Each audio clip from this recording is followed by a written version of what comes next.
Hey everybody, how's it going? It's Russell Matthews here, and as somebody who works in the real estate industry as a realtor in the Greater Toronto area, I'm going to say something that you might not expect to hear.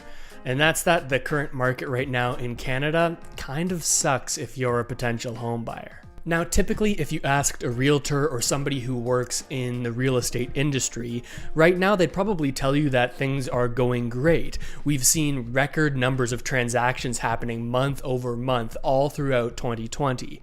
And of course, they're going to think that things are going well, right? Because people who work in this industry get paid based on the amount of transactions they do, for the most part. And since their pay and their livelihood for them and their families is dependent on you buying a house, of course they're a little bit incentivized to tell you that, hey, now is a good time to buy, everything is fine, things are going great, let's just move forward with the process. But that might not always be the best decision for you. It used to be that in Canada, if you had the average income across the country and you were working and could save up a little bit over time, that you could probably afford to buy something pretty reasonable for your family to stay in long term and sort of realize that dream that many people have of owning a home of their own and being able to grow with their family there. But with the constant growth in real estate prices and the way that people's average salary hasn't gone up in correlation to that, it seems like this dream of owning a house is getting farther and farther away for a lot of people, and that can be pretty frustrating. But at the beginning of this whole pandemic situation, there was at least a little bit of a silver lining for the people who were looking to get into their first home or maybe buy their first property. Countless experts and news headlines were saying that, hey, you know what? It's pretty likely that real estate prices are going to go down with the current economic situation, right? We're seeing increased unemployment. We're seeing more and more people having to defer their mortgages and they can't make their payments. So maybe there will be an influx of people listing their properties and have so much supply that it could lower the actual sales prices. And I was thinking and telling my clients the same sort of thing, that this was something that was at least a little bit more likely than it was before. But that just goes to show you that when anyone's predicting what's going to happen in the real estate market, it always seems to go the opposite way of what everyone thinks. Because instead of seeing headlines about falling prices, we've actually seen headlines like this. Here's a story that Global News reported recently saying we haven't seen anything like this before and how the pandemic has boosted Canadian real estate. And stories like this are even more common. Preemptive bid for Bloor West home goes for $276,000 over asking price. And in my own personal experience, some of the sellers that I've worked with have ended up getting offers of $100,000 over asking price.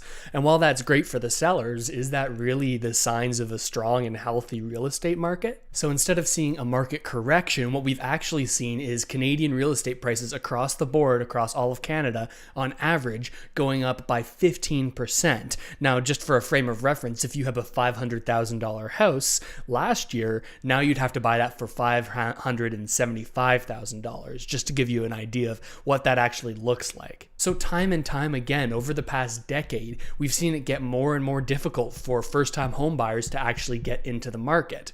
And the main culprit for this is, well, a couple different things, but mostly it's the way the Bank of Canada has altered interest rates. At the beginning of the pandemic, we saw that lowering of interest rates, and that resulted in lower rates for mortgages, which in turn resulted in people being able to buy more house than they previously could qualify for. And admittedly, that introduced a whole bunch of new buyers into the market that previously couldn't afford the previous interest rates. But at the same time, it brought more and more people competing for the same amount of properties, so we saw prices shoot up. And this lower interest rate actually has a double effect on the real estate market, and it's something that not a lot of people are talking about. But when the interest rate is lowered, that means that also bond yields are lowered, a relatively low risk investment that people can put their money into.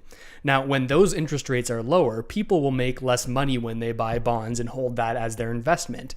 So if it's making you less of a return to have this lower risk investment, we're going to see more people piling into markets like real estate and stocks. That's another reason why the stock market has shot up since the beginning of the pandemic. People are looking for a return of higher than 0.5% on their money, and they're turning to stocks and real estate to do this. So just due to these interest rates, we've seen a whole bunch of new home buyers enter the market competing for the same houses, and they're also competing with investors that no longer want to have their money in bonds and are instead resorting to these alternative asset classes like real estate and stocks. So you can sort of start to see how all of these factors are meshing together to create that perfect storm to see those prices shoot up dramatically.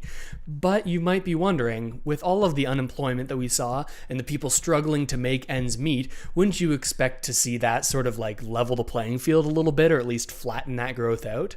Well, you might be surprised to see this new information that has just come out from the government of Canada talking about who really was affected by the pandemic. Let's take a look at it.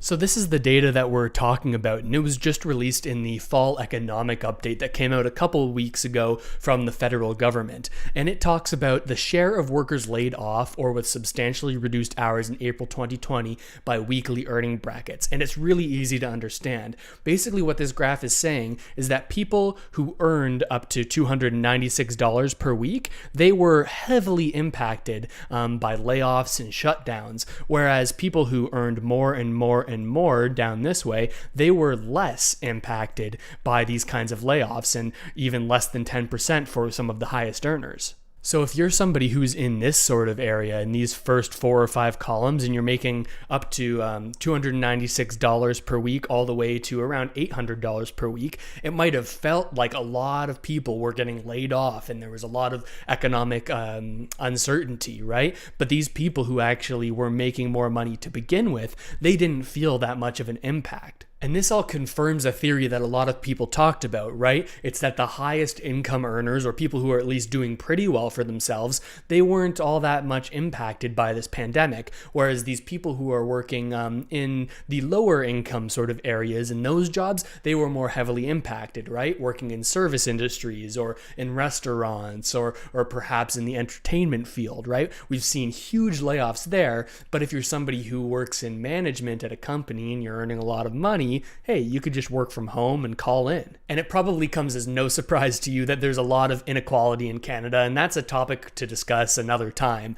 But the way that it affects real estate is that it looks like the people who were planning to get into buying a house before the pandemic, they weren't as impacted as the people who were already struggling to get into their first home, right? These people who are making a lot of money, they were planning on buying a house, they could still buy a house. And on the flip side, people who were sort of teetering on that middle part before of like, maybe I can afford a house, maybe I can't, they were likely more economically impacted, and maybe now they certainly can't buy a house because of the increase of prices and maybe the decrease in their employment or their earnings. And all of these things working together is quite frankly frustrating, right? We see people who were trying to get into this sort of dream of owning real estate in Canada, and now it's seeming like they might not be able to. And this is even more of a shame because when you buy real estate in the right way, looking at the correct numbers, it can be a serious part of your wealth building strategy for the future, for your family, and just for generations to come. And even if you're in the position where you're ready to buy, where you've saved up your down payment and additional closing costs, all of the costs associated with buying a home, and you even have a little left over to have an emergency fund after the case, as well as some money to deal with any renovations or anything you're planning on doing with the home, even then, if you have all this money saved, it can still be challenging in this market because, as I was saying before, we've got investors buying homes. We've got an influx of an increased amount of buyers because of the heightened interest rates, or rather the lowered interest rates, heightened demand for these properties, right? Everybody's competing, and that makes it challenging. When you're submitting an offer, it's not just one offer or 2 offers on the table. I've seen places that have gotten multiple offers all the way up to 10 or 12 offers, and again, that leads to the $100,000 over asking price that I've seen. Now, with that being said, it is still possible to buy a home that works for you. I've worked with multiple different clients since the start of the pandemic, and they've actually been able to get offers accepted and moved into those new homes that worked well for them. But if you're entering the market right now as a buyer, you're going to have to be prepared to be a little bit patient, because with multiple offers, there's often going to be offers that are accepted over yours, even when you find the right place for you. And unfortunately, this likely isn't going to change very soon. We usually only see a decrease in real estate prices when we see alongside it a policy change when it comes to the laws and the different monetary policy that is affecting real estate. The most recent dip that we've seen in prices was back in 2017 when they implemented the mortgage stress test. Again, that's policy being pushed through that wasn't there before. This allowed people to afford less house than they would before this new policy was put in, and we saw real estate prices drop a little bit from it. But as of right now, all signs are pointing to policy staying the same. We've even had the Bank of Canada come out and say, hey, until 2023, we're not going to raise interest rates. And this is further driving that demand for homes. So if you're somebody who's still considering buying right now, I'd really recommend you take some serious time to sit down and think about it. Maybe get in touch with a local real estate professional who's trustworthy and you can run your plans by. In some situations, if the numbers make sense, it could still be a good time to buy, but it's going to be different for each and every individual person based on their individual circumstances. One thing that I always recommend to my clients, and this is something that we've talked about a lot here on this channel, is that if they were, for whatever reason, to lose their source of income, would they be able to move out of their house without selling and rent it out so that they could at least break even with their mortgage? There are a whole bunch of different strategies that can allow you to do this so that even in a worst case scenario, you wouldn't have to sell. Even if there was a huge correction in the market, you wouldn't be coming out at the bottom because you'd be able to hold on to the home for the long term until we see a recovery. But that's a topic for another video. And in making this video, the intent definitely wasn't to discourage you from wanting to buy real estate in the future.